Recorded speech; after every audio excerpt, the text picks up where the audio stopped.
Tu roules sur le boulevard BD, cet album est fait pour toi. Torgal, tome 40, Toupilak.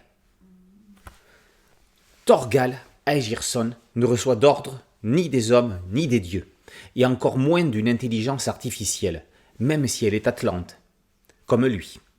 Il vient de mettre à mal Néokora, mais celle-ci a eu le temps de réveiller tous les résidents atlantes du vaisseau. Ceux-ci étaient arrivés sur Terre pour éradiquer la race humaine et prendre leur place. Parmi eux, à l'origine, il y avait les propres parents de Torgal, avant qu'une mutinerie ne les oblige à fuir. Aujourd'hui, le viking des étoiles se trouve confronté à ses anciens compatriotes. Il va lui falloir choisir un camp. Dans la saga de Torgal, il y a deux types d'histoires, ou de morceaux d'histoire. Les aventures vikings avec une dose d'heroic fantasy, mais bien ancrées dans la mythologie nordique, et les autres rattachant Torgal à son passé. Suite du diptyque commencé avec le tome précédent, Néokora, Toupilak fait partie de cette seconde catégorie. Les fins connaisseurs de la série repéreront rapidement que cette aventure découle en droite ligne de L'Enfant des Étoiles, album mythique de la série, le 7e dans lequel on apprend d'où vient Torgal.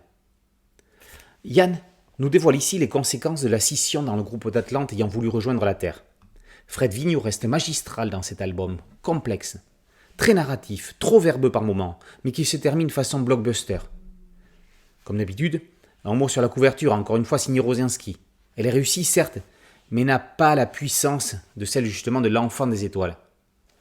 Mais quand donc l'éditeur laissera-t-il Vigneault les dessiner? Gardez les tableaux de Rosinski pour de beaux artbooks et permettez à son successeur de signer les couvertures de ses propres albums. Ce serait tout simplement être honnête et respecter les lecteurs. On l'a déjà dit, on le redira jusqu'à ce que ce soit fait. La sortie de l'album s'accompagne de l'apparition d'un jeu de société centré sur K, le meilleur arc narratif à ce jour de la série. Les joueurs incarnant Torgal, Aricia, Jolan ou autres compagnons doivent traverser le grand océan du pays viking jusqu'au pays K pour y affronter Ogotai qui veut devenir le maître du monde. Ce jeu de cartes et de dés, conçu par Stéphane Hardy, est une véritable immersion dans l'univers créé par Rosinski et Van Hamme. En attendant, Torgal, tome 40, Toupilak par Yann et Vigneault est paru aux éditions du Lombard. Boulevard BD, c'est un podcast audio et une chaîne YouTube. Merci de liker, de partager et de vous abonner. A très bientôt sur Boulevard BD. Ciao.